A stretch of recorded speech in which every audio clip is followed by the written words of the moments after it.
Então estamos aqui hoje com Elizabeth e Neves. Elas aceitaram o nosso convite de estar conosco hoje. Elas são do Núcleo Espírita Eunice Weaver, lá em Bahia. E estão aqui conosco hoje. Dê um oi aí para o pessoal. Oi pessoal, é uma alegria novamente estar com vocês. Que os bons espíritos nos envolvam neste momento e que a gente possa ter realmente um bom evangelho em todo o nosso lar. É uma alegria renovada estarmos aqui de retorno à Federação Espírita Paraibana e a alegria maior de poder participar do Evangelho online com todos vocês. Então, para iniciarmos o nosso Evangelho, nós vamos começar com uma prece para pedir assistência aos bons amigos espirituais para essa tarefa de hoje. Então, Dona Elizabeth, faz a prece para a gente, por favor. Sim. Que nesse momento possamos todos nós, unidos no único pensamento, voltados ao Pai Maior. E assim dizermos: Pai de infinita bondade e amor, aqui estamos, Senhor, para, neste momento, recordarmos as lições valiosas de Jesus, o divino amigo, o companheiro de todas as horas. E nesta reflexão possamos interiorizar, trazer para a nossa vida páginas de paz e de amor que tanto necessitamos.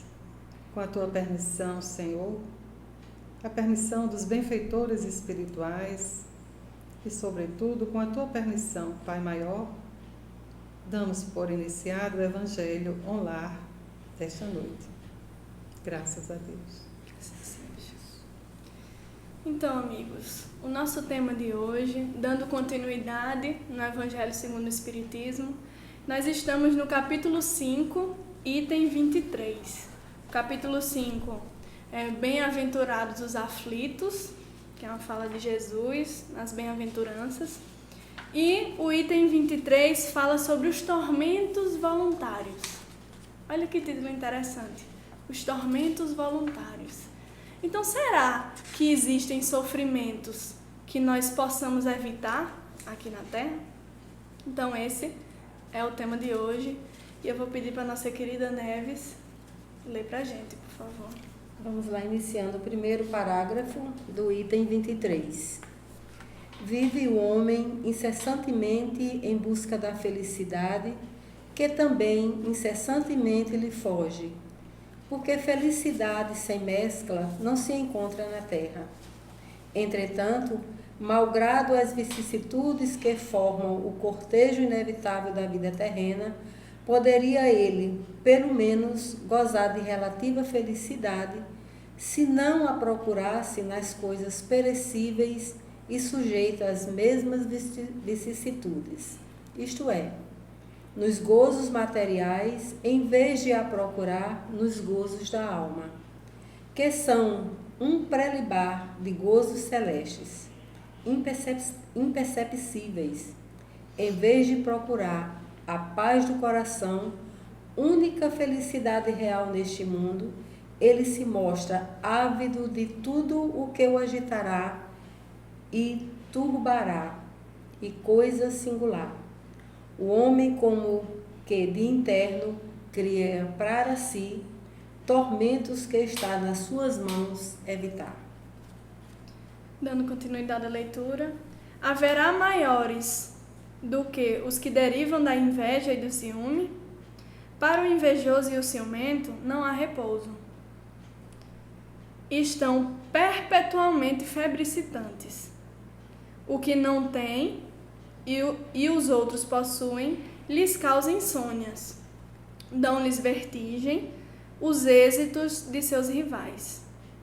Toda emulação para eles se resume em eclipsar os que lhes estão próximos. Toda a alegria em excitar nos que se lhe assemelham pela insensatez, a raiva do ciúme que os devora. Pobres insensatos, com efeito, que não imaginam sequer que amanhã, talvez, terão de largar todas essas frioleiras cuja cobiça lhes envenena a alma. Não é a eles, de certo, que se aplicam essas palavras: bem-aventurados os aflitos, porque serão consolados, visto que as suas preocupações não são aquelas que têm no céu as compensações merecidas. Que de tormentos, ao contrário, se poupa aquele que sabe contentar-se com o que tem, que nota sem inveja o que não possui, que não procura parecer mais do que é. Esse é sempre rico, porquanto, se olha para baixo de si e não para cima, vê sempre criaturas que têm menos do que ele. É calmo, porque não cria para si necessidades quiméricas, e não será uma felicidade a calma em meio das tempestades da vida? Fenelon, Lyon, 1860. Olha que mensagem interessante. Nós iremos começar os comentários dela e vocês podem mandar perguntas, mandar as suas opiniões sobre o tema, participando junto conosco aqui, já que é uma construção coletiva esse nosso evangelho. Então vejam o quão atual é essa mensagem para todos nós, né? Para os nossos dias. E é interessante quando Fenelon, que é o Espírito que vem nos trazer essa mensagem, ele vem começando a falar sobre a felicidade. E fala que realmente, pela condição espiritual do nosso planeta Terra, um planeta de provas e expiações, em que o sofrimento ele ainda é muito grande, ele vem dizer que não dá para ter essa felicidade pura aqui na Terra. Essa felicidade, como ele fala, sem mescla, sem essa mistura. Não tem como. Entretanto, tem como a gente ser feliz aqui na Terra, sim. E aí ele vem falar que realmente todos nós estamos aqui buscando a felicidade. É algo que todos nós almejamos, essa felicidade. A felicidade que para alguns ela está nessas posses materiais e para outras pessoas já é algo mais espiritual. É bem legal isso. Eu acho interessante essa passagem, e aí eu acho que é importante também, todas as vezes que a gente cita passagens da Bíblia, né, que a gente possa mergulhar um pouquinho na história, no contexto desse livro, né? E esse capítulo 5, alguns itens anteriores, o item 20, por exemplo, que fala que a felicidade não é desse mundo, né? E aqui ele já traz uma nova forma de, né, digamos assim, um jeito de encontrar a felicidade. E aí, eu pesquisando, e é importante que a gente entenda um pouquinho, que a gente também não pode ser tão radical de achar que realmente a felicidade, que a gente não possa acessar essa felicidade aqui nesse plano, né? Aqui no planeta Terra. E aí a gente tem que entender um pouquinho quem foi que colocou isso, né? Quem trouxe isso para a Bíblia. Primeiro a gente compreender que o capítulo e essa colocação que a felicidade não é desse mundo, ela vem de um livro do Antigo Testamento, e que o autor deste livro, ele diz o seguinte, ele fala das vaidades humanas, né? Nesse contexto todo.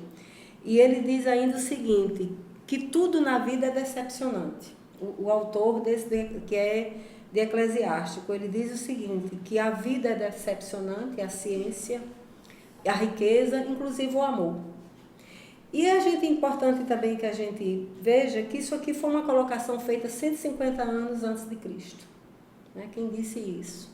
Para que a gente entenda um pouquinho e que a gente não vá diretamente nisso, eu não vou poder ser feliz nesta vida. E a gente pode, né? Com certeza a gente pode.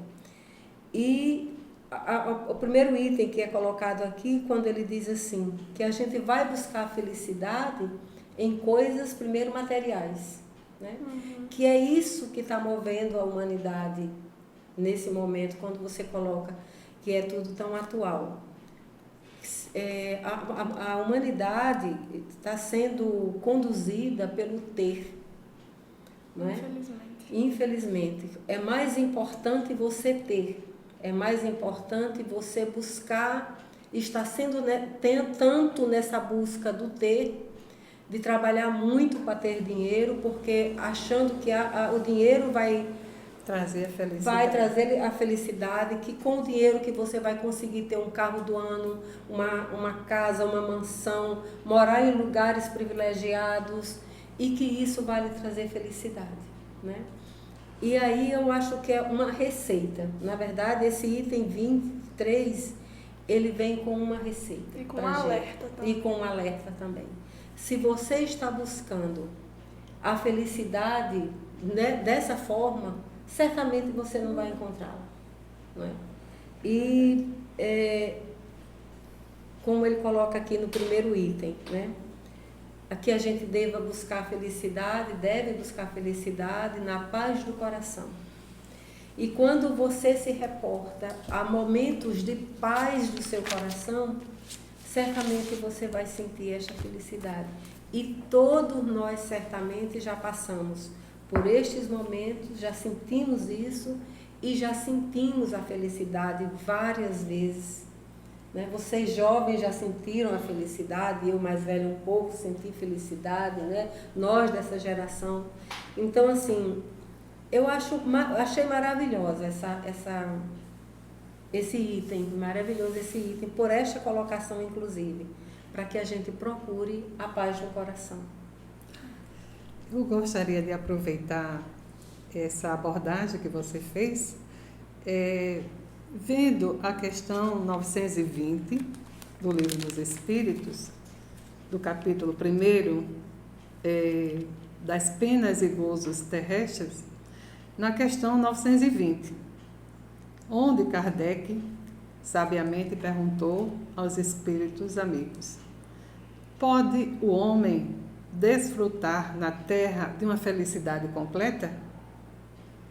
E eles responderam: não, porque a vida lhe foi concedida como prova ou expiação, mas depende dele aliviar seus males e ser tão feliz quanto se possa ser na terra.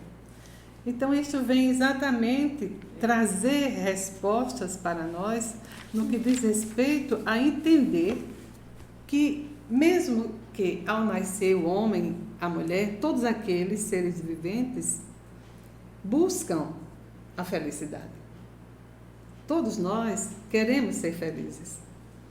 Mas, naturalmente, à medida em que a gente mergulha num corpo, volta a renascer, e a gente que esqueceu até, digamos, a felicidade encontrada no mundo espiritual, ao lado daqueles entes queridos, os espíritos amigos elevados, e mergulhamos no esquecimento. E ao chegar aqui nos deparamos com as necessidades reais no mundo físico e buscamos avidamente essa felicidade em coisas, em posições, em condições sociais, em valores, em recursos, mas a sua ânsia é de uma felicidade que traga a alegria e a paz ao seu coração, conforme você também abordou. E a gente percebe que neste caminhar, né, a gente vê que a mídia, ela explora muito bem essa busca dessa felicidade ao lançar imagens o tempo todo, né, para nós, de alguém que está feliz, sorridente, com um carro, com a casa, viajando, e nós, pobres mortais, né, queremos esta felicidade e ficamos buscando essa felicidade ilusória, quando na verdade, se nós observarmos por outro ângulo, o que seria a felicidade? Por exemplo, a felicidade para alguém que está com fome seria um prato de comida. A felicidade para quem está com sede, um copo d'água. A felicidade para quem está nu, no momento de frio, por exemplo, no inverno, como muita gente está aí debaixo de marquises, sentindo um frio congelante, seria um agasalho. Então, isso é muito relativo e tem a ver exatamente com as questões também colocadas pelos espíritos amigos, quando ele disse que a felicidade não é completa, é relativa. Daí porque a gente percebe que, nesse contexto ainda, nós invejamos, nós temos ciúmes, não é isso? Por quê? Ainda não percebemos que a verdadeira felicidade consiste na paz da consciência tranquila. É interessante, Elizabeth, isso que você falou, que isso vai muito também do necessário e o supérfluo, né? Isso. Essa diferença que muitas vezes a gente confunde, não sabe o que é necessário realmente para todos nós e o que é supérfluo. E Kardec, né, já antecipando isso, ele vem nos trazer no Livro dos Espíritos uma parte só falando sobre isso. Exato. E eu achei muito interessante na questão 716, quando ele vem perguntar: a natureza não tem traçado o limite de nossas necessidades através de nosso organismo? E os espíritos respondem: sim, mas o homem é insaciável. Veja que interessante. A natureza traçou o limite de suas necessidades através de seu organismo, mas os vícios alteraram sua constituição e criaram necessidades que não são as necessidades reais. Então, realmente, com a nossa vida, o decorrer da nossa trajetória, as escolhas erradas que nós fazemos, nós vamos, de certa forma, misturando isso e fica aquela salada e a gente não sabe mais o que é que realmente nós necessitamos e aquilo que para nós não tem essa importância tão grande. E outra coisa que eu queria falar, que achei interessante, Neves, o que você falou, de que realmente existe sim a felicidade aqui, até porque Deus, que é o nosso Pai misericordioso, é infinitamente justo e bom, Ele não nos colocaria aqui na Terra se fosse para todo mundo ser infeliz. Só para sofrer Exatamente. o tempo inteiro, né? Ele não é esse banqueiro, esse cobrador que quer que os filhos sofram, Não, Deus é todo misericórdia. Então, o sofrimento, ele tem esse caráter pedagógico, né? Esse caráter educativo. Educativo, com certeza. É isso que nós temos que entender. E aqui no próximo item, quando ele fala assim, que quando ele descreve o que é essa busca pela essa felicidade ilusória, né? Uhum. E ele faz assim: pobres insensatos, com efeito que não imaginam sequer que amanhã talvez terão de largar todas as floreiras cuja cobiça lhe envenena a vida. E ele ainda diz assim: não é a eles, de certo, que aplicam estas palavras: bem-aventurados os aflitos, pois que serão consolados. Por quê? Porque as aflições do que foram colocadas, que Jesus colocou, que ele socorreria, né? As aflições do homem que seriam socorridas não são as aflições dos bens materiais. É tão profundo isso, porque aqui você vai analisar exatamente o que foi que a gente está colocando. A busca pela viagem, a busca pela posição social, a busca pelo relógio de marca, pela bolsa de marca, pelo sapato de marca, pelas futilidades, e aí o homem se torna aflito, né? Ele cria dentro dele, né? Uma angústia, um verdadeiro redemoinho de eu não digo nem de inveja, mas assim, de necessidades, né? E aí ele cria necessidades para ele, e aí ele recorre aos céus, né? Pedindo essa bênção para resolver essas questões. E eu achei muito interessante quando é colocado aqui: com certeza não serão esses que criam essas necessidades aparentes, né, do supérfluo, que serão socorridos, e não são esses os considerados os aflitos por Jesus, né? Inclusive, nós temos uma interação aqui de Léo a Leandro, que ele vem dizer: automaticamente, Quando começamos a nos desapegar dos nossos bens materiais, a vida fica mais fácil, mais simples e automaticamente mais feliz, mesmo relativa, mas com muito amor. Isso, Léo, perfeito. É isso mesmo.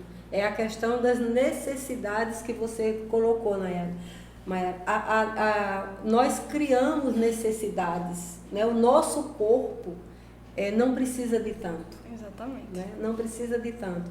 E aí as pessoas hoje que a gente encontra que não são consumistas, como a mídia, né, tanto cria, e quando você coloca muito bem as imagens da televisão associada ao iate, ao ter coisas, a felicidade está aí.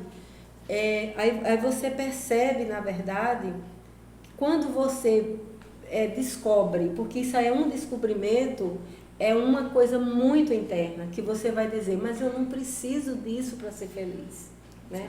E aí você começa a dar atenção e a descobrir que a felicidade pode estar em você ter um seu cantinho, em você ter a família, estar junto com a família, em você estar participando do dia a dia, até mesmo como trabalhadores de uma entidade religiosa, de apoio a entidades que trabalham com crianças, que trabalham com idosos, e aí você percebe a felicidade que você está dando ao outro. E essa felicidade que você dá ao outro em abraçar, em dar um sorriso, ela se transforma muito maior em felicidade para você. E aí a gente começa a perceber que é realmente a felicidade e a paz do coração que está colocado aqui nesses itens. E a gente percebe também nessa colocação em que Fenelon fala que Jesus, à época, né, no Sermão da Montanha, bem-aventurados os aflitos. E se nós observarmos de lá para cá, o que mudou nesta caminhada evolutiva? Porque, na verdade, os tormentos voluntários foi criado por nós, foram criados por nós. Estão sendo, né? E ainda estão sendo, mas compete a nós outros, né, ter a possibilidade neste entendimento, ao perceber que precisamos nos encontrar e neste autoencontro, o descobrir a si mesmo, né, a nossa essência espiritual de filhos de Deus, e que estamos todos destinados à felicidade, mas essa felicidade é um constante evoluir, caminhar, e nesta caminhada, muitas vezes, né, os Espíritos nos falam que Deus mandou o amor para a humanidade. O homem entende, porém não atende, diante das necessidades materiais. E aí ele envia o anjo da dor. E aí o homem entende e atende, porque a dor fala mais alto e faz com que ele comece a descobrir realmente os valores da vida. E aí ele percebe o que é a felicidade para mim. A felicidade é a família. Não importa se somos diferentes, é a família que Deus nos deu para que a gente pudesse aprender a respeitar e amar. E o sentido da vida é exatamente esse que a gente percebe. Nós estamos aqui todos em busca desta felicidade que só é conseguida através do amor, deste sentimento que existe em nós, nato, porque somos todos filhos de Deus, filhos do amor, né? Então, naturalmente, vamos aos poucos descobrindo, através da irmandade, como nos fala Francisco de Assis, né, os reais valores da vida.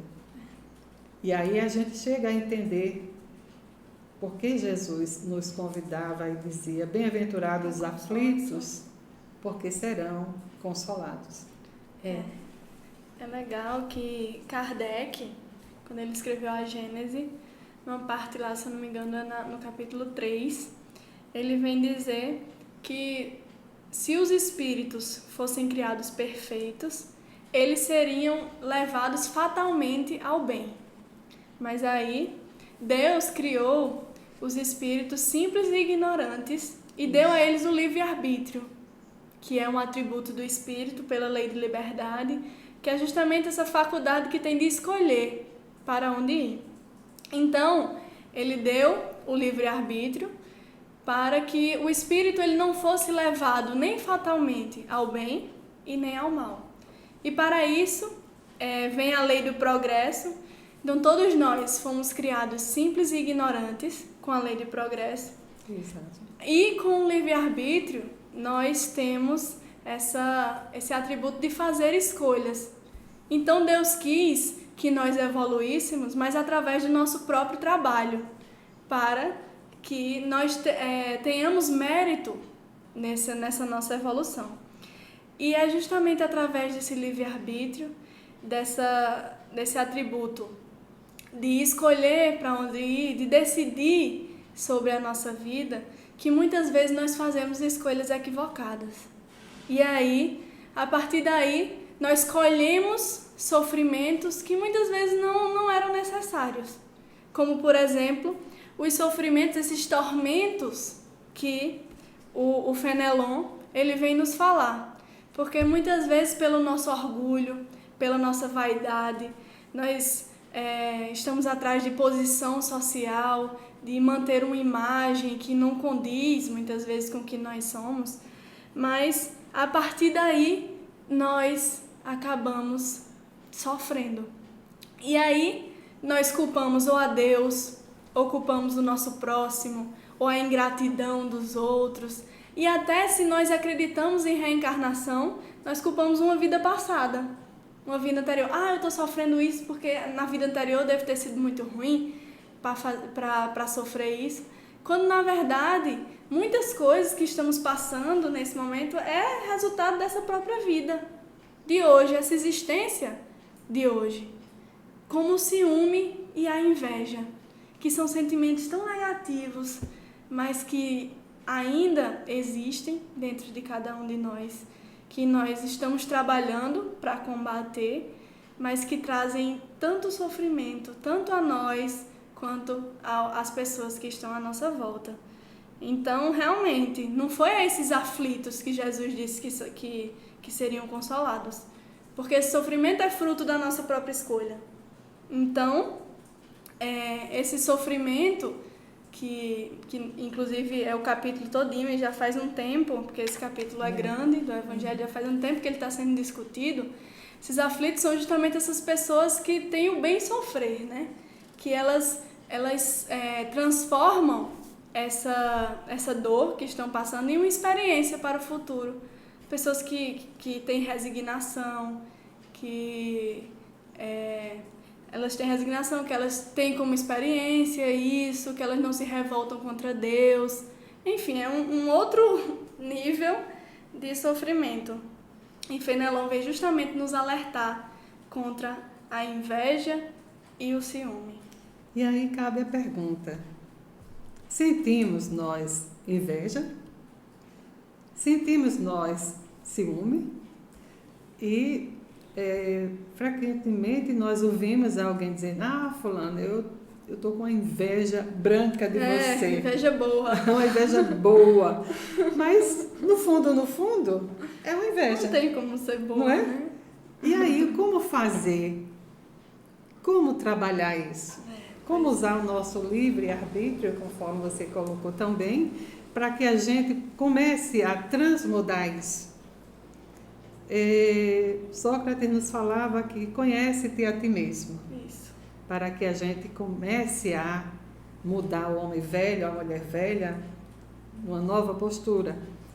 E aí a psicologia moderna vem tratar exatamente desses ângulos do nosso lado espiritual, o lado sombra, como é colocado, né?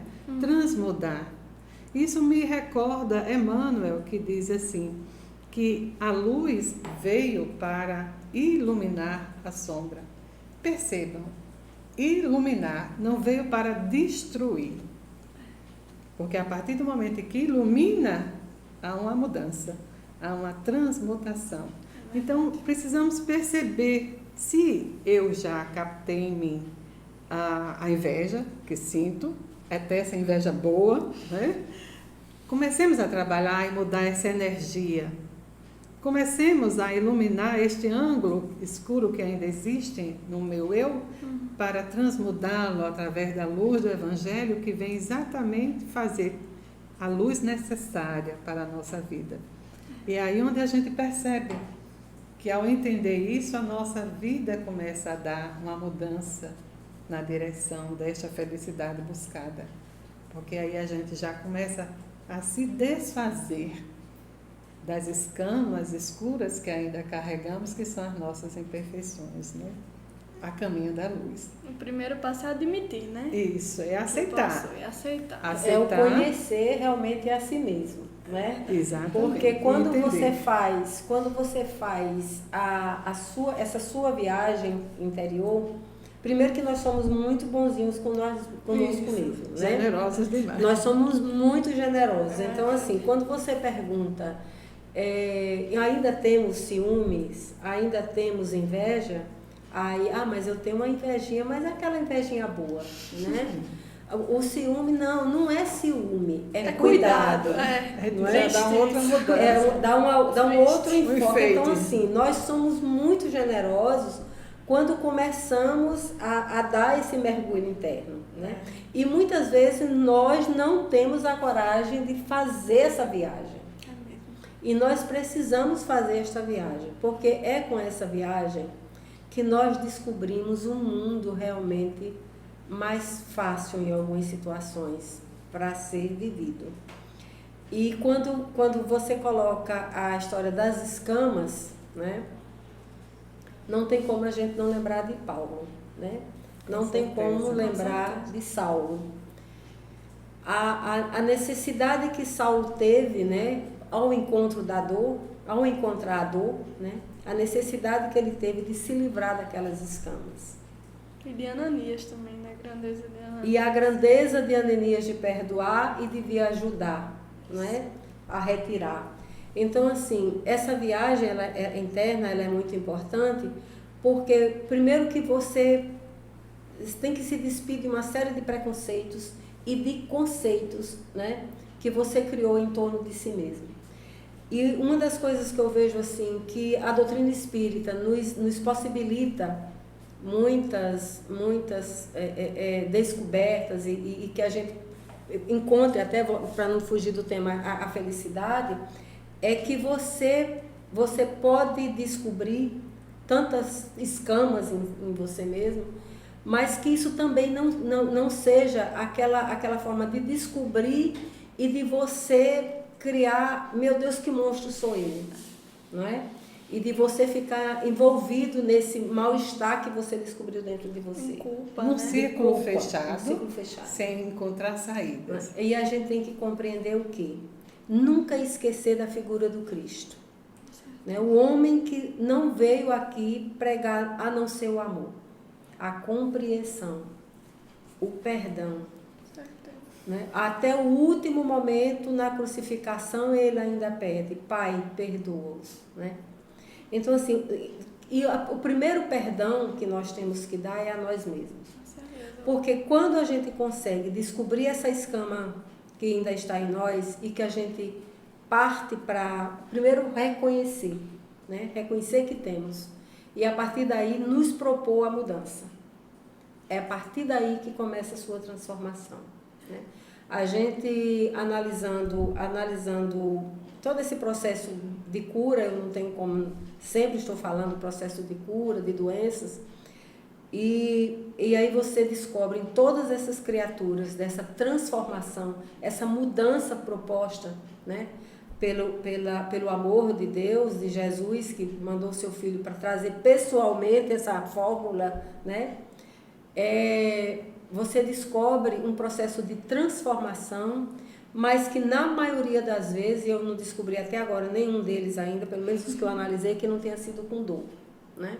E aí você fala de Francisco de Assis. A irmã dor que ele fala. A irmã dor, né? Quando Francisco de Assis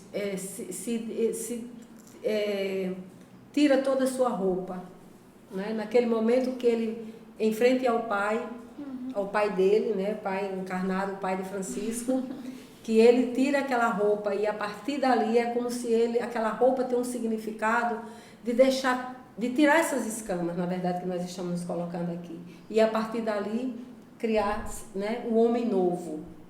Então, essa proposta de felicidade que o Evangelho nos traz, eu acho que tem e precisa ser a partir daí.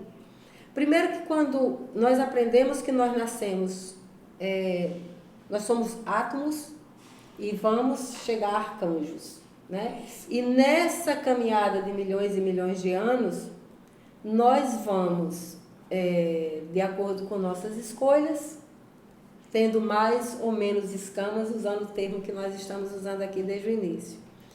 Indo mais rápido ou mais lento? Mais rápido ou mais lento. Depende dessas escolhas, né? De cada vida que nós temos. E quando você aceita a reencarnação, quando você entende que a sua vida, o seu ser, ele não surgiu na gestação de sua mãe e ele não se acaba ao chegar ao túmulo.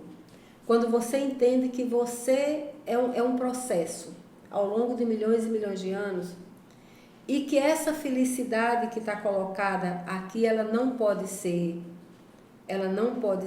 apenas ligada aos bens materiais, ao ser, ao ter, aliás, e sim ao ser, porque nós não levamos esses bens daqui. Nós só levamos as nossas ações e os nossos sentimentos. É o que eu chamo da a nossa malinha. Quando partimos daqui, o que nós vamos levar em nossa malinha? Pascal já fala sobre isso no Evangelho, a verdadeira propriedade. A verdadeira propriedade. Que é inteligência, conhecimento e qualidades morais. Então. É o que a gente leva. Porque o Evangelho nos diz que é as duas asas que o homem precisa para alçar voo mais alto, que é a sabedoria e o amor. O amor, que é o sentimento que Jesus veio pregar tanto. Exatamente. Né? E que tanto nós estamos precisando, pode ser uma coisa parecida, tão piega, tá falando amor, amor, amor, mas no momento que nós vivemos, nos momentos que nós estamos agora na Terra, nesse exato momento, 8h35, 8h40, horário de Brasil, o que está acontecendo no mundo, nós só vamos conseguir vencer isso aí com uma boa parcela de amor, de compreensão, de perdão. Tolerância. Tolerância, muita tolerância. Então, tudo que o Evangelho, a Boa Nova, né, que foi o que Jesus veio trazer, a Boa Nova, nos convida a isso. Nos convida a isso. E nós percebemos, ainda numa analogia, nós poderíamos dizer, recordando Léo Buscaglia, ele fala assim, que todos nós somos anjos de asas quebradas. E só poderemos alçar voos unidos uns aos outros. Eu tenho uma asa, ela tem uma asa. É a ponte, é o próximo. E vem exatamente em consonância com o que Jesus coloca. Amar a Deus sobre todas as coisas e ao próximo como a si mesmo. Então, nessa trajetória evolutiva, ao descobrirmos a dor, ao descobrirmos as escamas, nos reportamos, como você também colocou, e eu gostaria de ver este exemplo, um exemplo conhecido de todos nós, que retrata muito bem os tormentos voluntários. No caso de Paulo. Quem era Paulo? Um homem poderoso, sábio, o doutor da lei, né? Que detinha um poder social e mandou matar por não entender o Cristo, até que um dia ele se depara com a luz do Cristo em pleno deserto, a caminho de Damasco, não é? É, isso. E por que Jesus o buscou? E Jesus pergunta para ele, por que, Saulo, tu me persegues? Jesus o conhecia, como Jesus nos conhece. O nosso ir além, ele sabe ainda como nós estamos e espera que nós alcancemos aquele entendimento que um dia chegou o Paulo, né? Ao se deparar com a luz, ficou cego, tal a imensidão da luminosidade do Cristo. E ali ele se descobre as suas imperfeições. Porque ele já estava cego, né, no coração. Exatamente, mas cai em si, né? É um momento, Mas isso demanda, nessa trajetória de mudança, que não foi assim do dia para a noite, não. Jesus, ele viu a luz, não, agora ele se tornou um homem bom. Era um perseguidor dos cristãos, mandou matar, mandou torturar, e agora se tornou bom? Não. Não uma mágica, né? Não existe essa mágica, mas Jesus o convida para que ele comece a, digamos assim, a trilhar o caminho de volta sobre seus próprios passos, sobre os seus tormentos voluntários, que ele mesmo criou para si, até descobrir a essência da luz que existe em todos nós. Então é um exemplo assim muito forte a ser analisado, a ser refletido e trazer para a nossa realidade como é que nós estamos enquanto nós que sabemos, que conhecemos a doutrina espírita. A luz já veio, a né? luz, temos todo esse entendimento, essa compreensão, e o que estamos fazendo com isso? Com certeza. Estamos também dando continuidade aos tormentos voluntários ou não? É uma questão também para quando nós chegar lá também, refletirmos. Lá do outro lado, não chegar assim, como é que eu estou aqui? Eu sou espírita, né? Mas eu sou espírita, como é que eu vim parar aqui, né? Mas verdade. O que você fez enquanto espírita, né? Então, são essas perguntas, essas questões que a gente, que nos traz todas as vezes que nós nos deparamos com as orientações do Evangelho. É interessante, continuando essa questão de Paulo, que depois disso ele passou muito tempo no deserto, né? Isto. Que é Para quê? Que nenhum de nós quer ir para esse deserto, que é justamente onde ele ficou meditando e nesse processo de autoconhecimento. Isso. Essa deserto busca significa interior. isso. Que a gente foge desse deserto. Busca interior, né? Pois é. Mas a partir daí a gente não pode modificar. fugir ao nosso desiderato, né? Porque outra coisa também que eu acho interessante a gente colocar, que eu tenho uma amiga que ela sempre diz assim: todas as religiões pregam um sentimento de culpa que a gente não vai sair dele nunca, né? Não é essa questão de você ter o seu sentimento, de ter o sentimento de culpa. Não é isso que a gente está colocando. A gente também não está colocando que você ter bens materiais, isso é ruim. Doe tudo. Né? Doe tudo e fique não é isso, sabe? A gente tem que entender também o limite do nosso bem material, o porquê nós hoje somos administradores de uma fortuna. Né? Até porque esses bens materiais são concessões que nos são permitidos para que nós possamos utilizá-la para o progresso, não apenas meu, mas também dos outros. Né? A outra questão também que eu acho importante colocar é que essa insatisfação do homem, não é? Essa insatisfação não quer dizer também que ela seja do todo do mal, digamos assim. Eu estar insatisfeito com alguma situação, isso significa que seja ruim. Desde que essa insatisfação me impulsione a buscar algo melhor. Né? E isso aí, ao longo da ciência, né, todo o progresso da ciência está baseado num nível de insatisfação que alguém vivenciou e que aí, em busca de resolver aquela insatisfação, e aí a gente espera sempre que venha para o bem, quando na maioria, né, o que você cria para o bem também pode servir de mal, como é o caso da bomba atômica, né, que a gente lembra muito disso. Um objetivo não de destruição, paz, mas né? De paz, né? Mas a gente vê hoje o progresso da medicina, e isso aí, além da insatisfação dos cientistas em buscar algo de melhor, né? E isso aí é benéfico. Essa insatisfação aí não é em busca do mal, mas é uma insatisfação em busca de resolver também algumas questões para melhorar a vida do outro. Isso também a gente tem que colocar, né? Porque às vezes as palavras ficam muito secas, a insatisfação, o bem, você não pode ter bem material. Claro que você pode, nós precisamos dos que têm bens materiais para o progresso do outro, o progresso... Como é que não é? A gente não pode viver... E aí a questão do trabalho, você precisa ter o trabalho, você precisa ter seu rendimento, isso aí a gente você precisa ter sua vida digna, né? Não é? Isso aí não é para ninguém, porque para estar perto de Deus precisa estar morando numa cabana na beira da praia coberta de palha. Não é isso que está se colocando. Mas o bom uso que fazemos ou o mau uso que fazemos desses bens. Exatamente. Temos também a interação de Maria Oliveira, que ela veio falar com relação à situação de Paulo. Ela veio dizer que a luz já veio, mas insistimos em ficar de olhos fechados. E também ela vem comentar que os bens materiais, na minha opinião, são muito importantes. Agora, não deixar que estes bens nos dominem. Isso. E é verdade. E um amigo nosso, ele fala que o dinheiro é um ótimo empregado, mas um péssimo patrão. Então, a gente tem que ver realmente, dosar isso, qual o valor que nós estamos dando aos nossos bens materiais.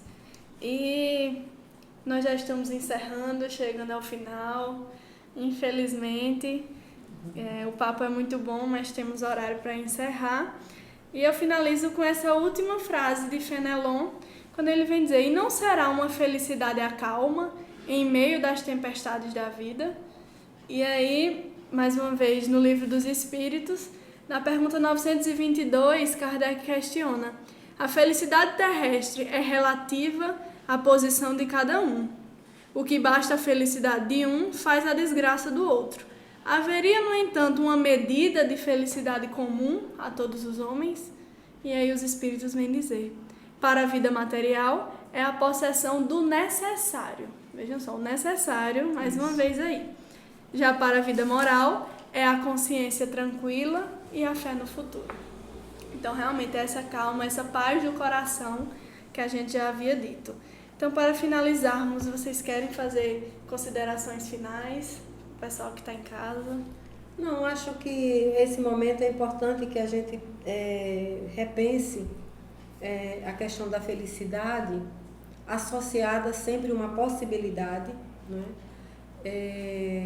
Não ser radical no sentido de porque nós estamos num mundo de provas e expiações que nós não vamos ser felizes. Nós poderemos sim, né? Mesmo que sejam mesclas de felicidade, mas eu acho que depende da vida que cada um leva, de ter essa mescla, não é, maior ou menor. Mas eu acredito, eu sou uma pessoa que acredito muito ainda no amor. Eu acho que o que Jesus pregou, nós podemos repensar a cada momento no que ele veio fazer aqui. E baseado nesse amor do Pai para conosco, nós podemos sim ser felizes, bastando descobrir esse material valioso, né, que nós devemos colocar na nossa malinha para partirmos daqui. Então, eu poderia cantar uma musiquinha? Poderia, mas deixa eu só mandar um abraço para o pessoal antes, para quem participou conosco. Então, um abraço para Léo Aleandro Ferreira, para Marília, Débora Santana, Antônio José, Maria Oliveira e Cláudia Suzane. E também um abraço para nosso querido Ismael, que está nos transmitindo aqui e também esteve conversando com vocês aí de casa. Então, Elizabeth, pode cantar. É uma música que diz assim, falando sobre a mensagem de Jesus. A mensagem de Jesus é doce hino de amor. A natureza é o seu canto e o pardal é o seu cantor. Uma rosa rubicunda ornamentando o jardim, o espinho torturando o perfume do alecrim. São canções da boa nova para toda criatura, conduzindo a esperança ao coração que a procura. Ficar triste é desistir, é não amar, não sentir que o Senhor é conosco, que o Senhor é conosco. Muita paz para todos e que essa mensagem chegue ao coração de cada um de vocês, na certeza absoluta de que Deus, o nosso Pai amoroso e bom, nos permite caminhar na direção da felicidade a cada dia. o nosso agradecimento Bom, pela oportunidade. Essa já fica sendo a nossa prece final. Então, gente, muito obrigada pela participação de vocês e até a próxima quinta-feira com mais um Evangelho Online. Tomemos a nossa água já fluidificada. Exatamente.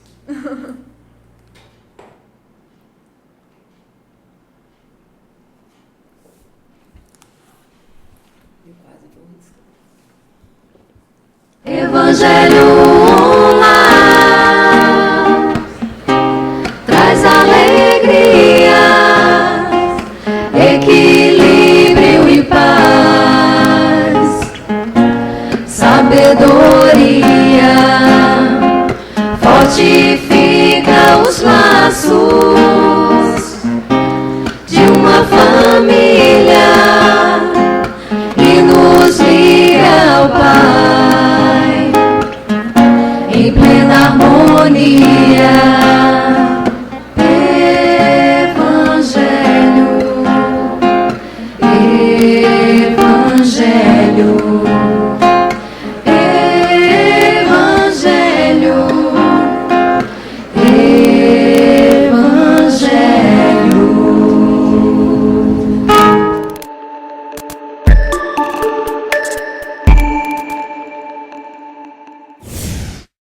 Evangelho online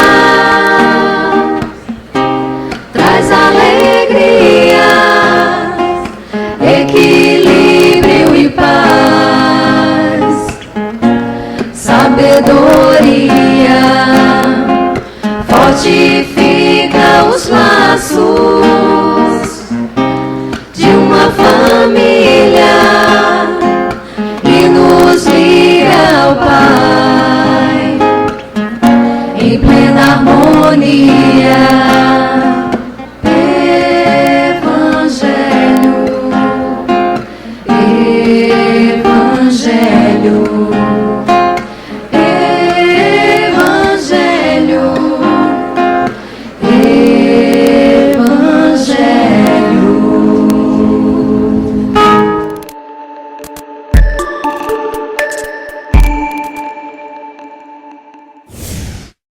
Evangelho online traz alegria, equilíbrio e paz, sabedoria, fortifica os laços de uma família e nos liga ao Pai em plena harmonia. Evangelho, Evangelho,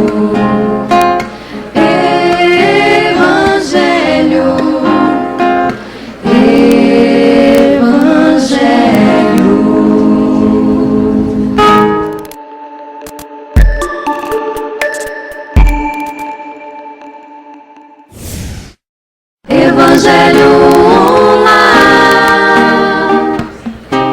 traz alegria, equilíbrio e paz, sabedoria,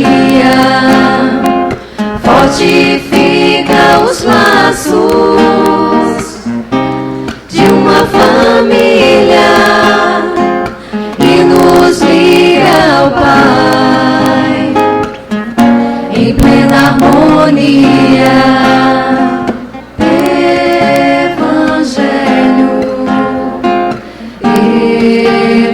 Evangelho,